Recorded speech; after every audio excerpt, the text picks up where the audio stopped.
नमस्कार, मी मनुश्री पाटील. आरोग्यशाहीमध्ये आपलं स्वागत. आज आपल्याबरोबर असणार आहेत डॉक्टर सायली अथनीकर. सायली अथनीकर हे गेल्या काही वर्षांपासून हेअर अँड स्किन फॅक्टरीमध्ये सल्लागार म्हणून कार्यरत आहेत. ते एक सर्वोत्कृष्ट विश्लेषक आणि अनुभवी व्यावसायिक आहे. त्याने निकालावर समाधानी 1000 पेक्षा जास्त रुग्णांची सेवा केली आहे. SRS ग्रुपची मालकी असलेली हेअर अँड स्किन फॅक्टरी आहे. Premium hair and skin services company आहे. त्यांची सेवा मुंबई, पुणे, औरंगाबाद, गुडगाव, बँगलोर, हुबळी, चेन्नई, कोलकाता, मैसूर आणि हैदराबाद इथे पसरली आहे.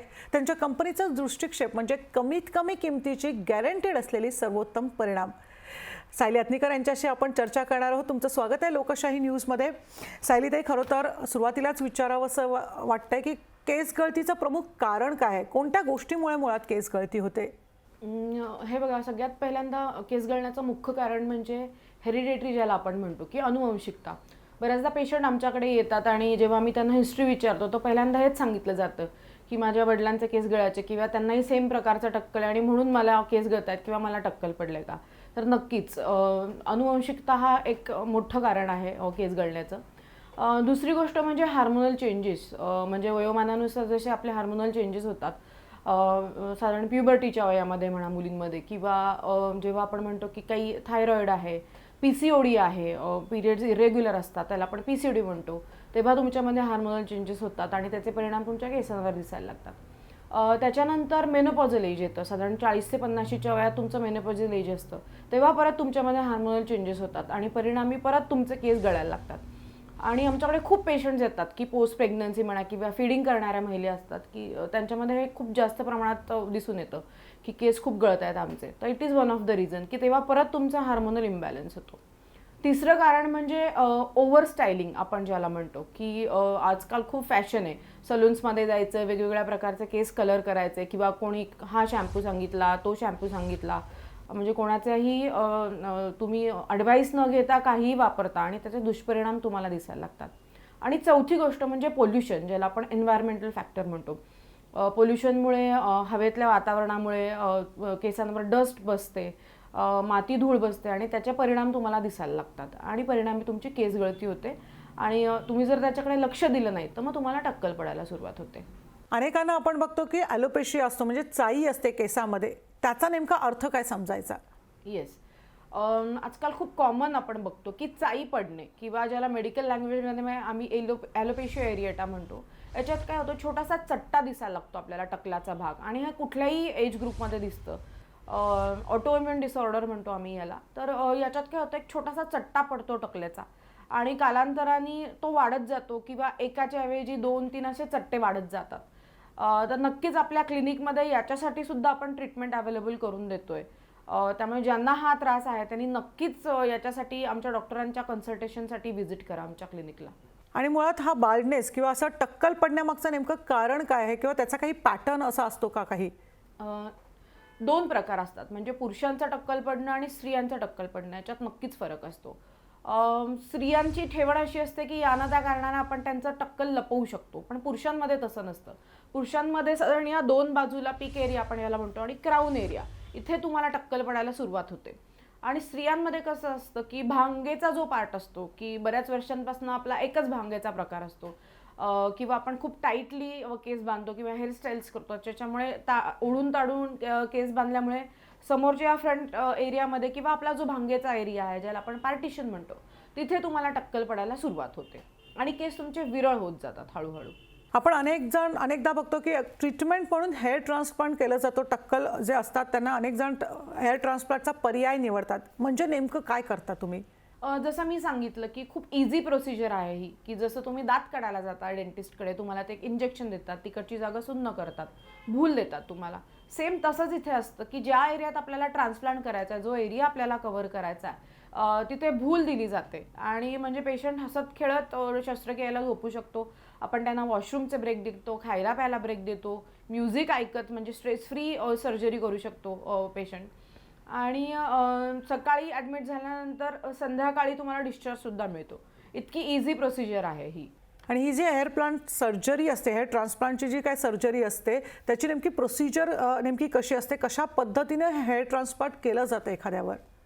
हेअर ट्रान्सप्लांट खूप ॲडव्हान्स आणि छान शस्त्रक्रिया आहे. जसं मी नेहमी सांगते की पूर्वी आपलं टक्कल लपवायला आपण विग किंवा टोप घालायचो, पण आता ही शस्त्रक्रिया खूप इझिली अवेलेबल आहे. याच्यामध्ये आपण काय करतो की जो तुमचा चांगल्या केसांचा पार्ट आहे, ज्याला आपण डोनर एरिया म्हणतो, तिथनं हेअर फॉलिकल्स घेतले जातात तुमचे, आणि एक हेअर फॉलिकल असे 4-5 हेअर फॉलिकल घेतल्यावर एक ग्राफ्ट बनतो.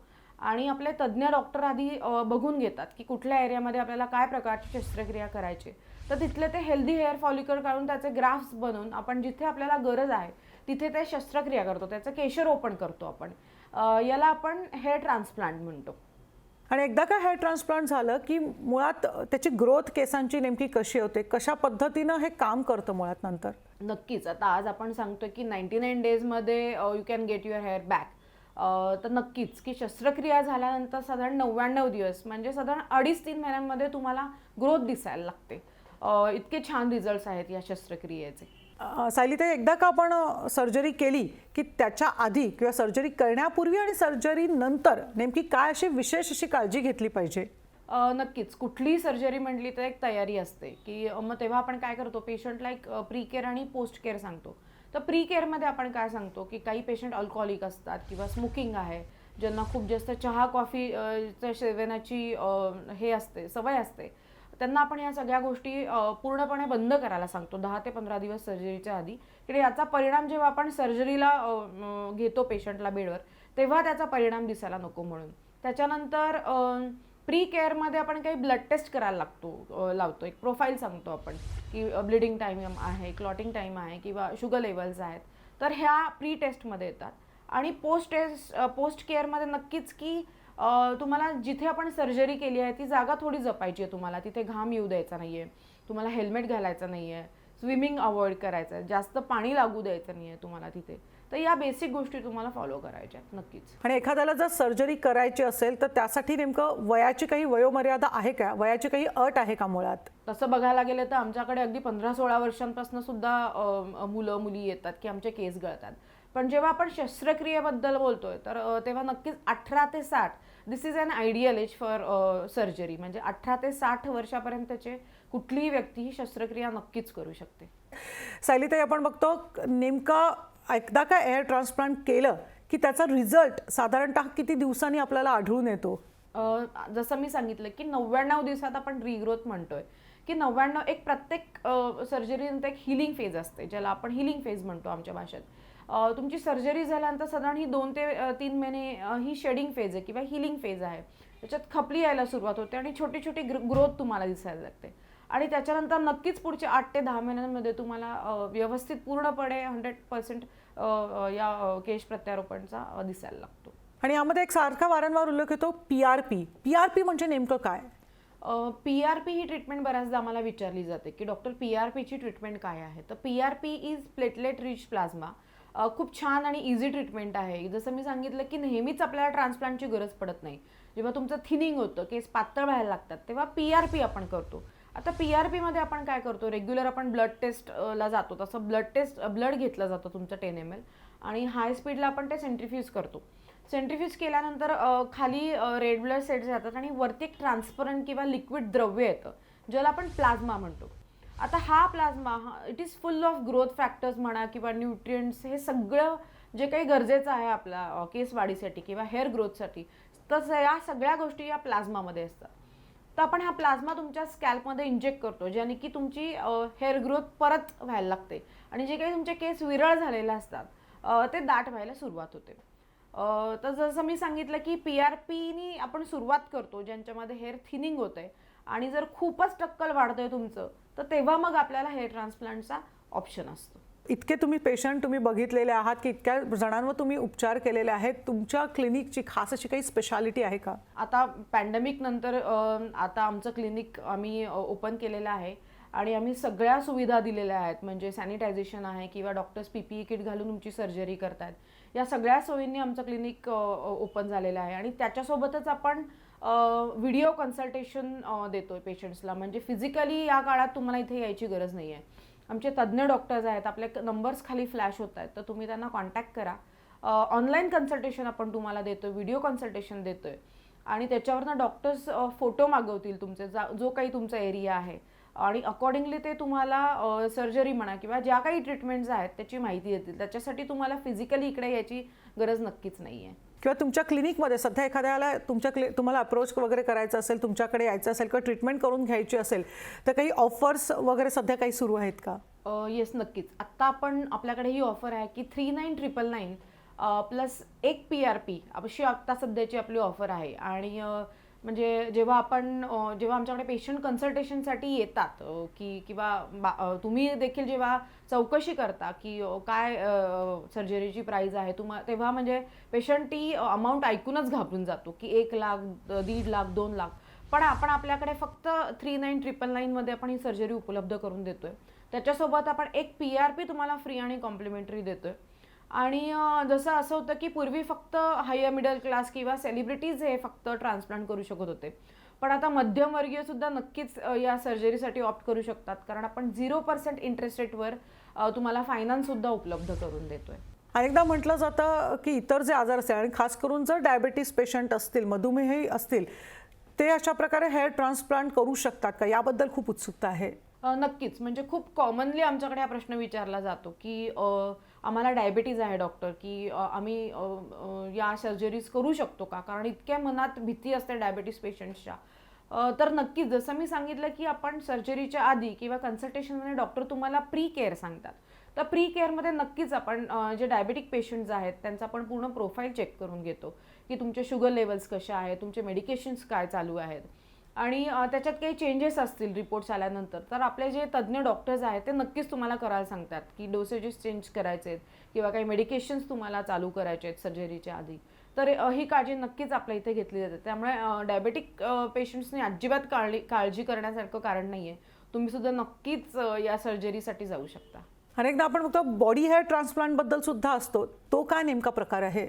आता कसं होतं, काही वेळेस टकलाचा जो एरिया आहे खूप मोठ्या प्रमाणात असतो, तर आपण हेल्दी फॉलिकल्स घेणार कुठनं हा प्रश्न पडतो. तर मग आपण काय करतो की इतर ठिकाणी जिथे केस आहेत, फ्रंट चेस्ट आहे, बॅक चेस्ट आहे किंवा साईड लॉक्स आपण ज्याला म्हणतो, तिथनं आपण तुमचे हेअर फॉलिकल्स घेतो, हेल्दी फॉलिकल्स, आणि ते आपण जिथे गरजेचा एरिया आहे, जिथे आपल्याला शस्त्रक्रिया करायची आहे किंवा जिथे ग्राफ्टिंग करायचं आहे तिथे आपण ते ग्राफ्ट करतो, ज्याला आपण बॉडी हेअर ट्रान्सप्लांट म्हणतो. आपण बघतो सध्या कोरोनाचा काळ आहे आणि थेट असं आपण येऊ शकत नाही क्लिनिकमध्ये किंवा कुठेतरी भीती वाटते. मग तुमच्या पेशंटसाठी खास करून व्हिडिओ कन्सल्टेशनसुद्धा अवेलेबल आहे का, उपलब्ध आहे का, की ज्यांना बाहेरूनच अशा प्रकारे कन्सल्टेशन घ्यायचं असेल त्यांना? नक्कीच. जसं मी सांगितलं की पॅन्डेमिक नंतर we are open with all necessary precautions, की जसं क्लिनिक आहे आपलं, त्यामुळे जिथे सॅनिटायझेशन आहे, PPE किट्स आहेत डॉक्टर्सला, सोशल डिस्टन्सिंग म्हणा किंवा प्रायर अपॉइंटमेंटनीच आपण पेशंट्सना घेतोय. नक्कीच इथे गर्दी होऊ देत नाहीये, तर ही काळजी आपण नक्कीच घेतोय. त्यामुळे पेशंटना घाबरण्यासारखं काहीच कारण नाहीये. नक्कीच पूर्ण सुरक्षितेत तुम्ही या सर्जरीला येऊ शकता. आपल्या भारतभर शाखा आहेत, आणि जर का महाराष्ट्रात म्हणलं तर मुंबई, पुणे, नाशिक आणि औरंगाबाद इथे आपले क्लिनिक्स आहेत. त्यामुळे आपले नंबर्स खाली फ्लॅश होत आहेत. तर जे कोणी या शस्त्रक्रियेसाठी बघतायत किंवा PRP ट्रीटमेंटसाठी बघतात किंवा ओव्हरऑल कन्सल्टेशनसाठी बघतात, तर त्यांनी नक्कीच या नंबरवर कॉन्टॅक्ट करा. आमचे तज्ज्ञ डॉक्टर्स नक्कीच तुम्हाला हेल्प करतील.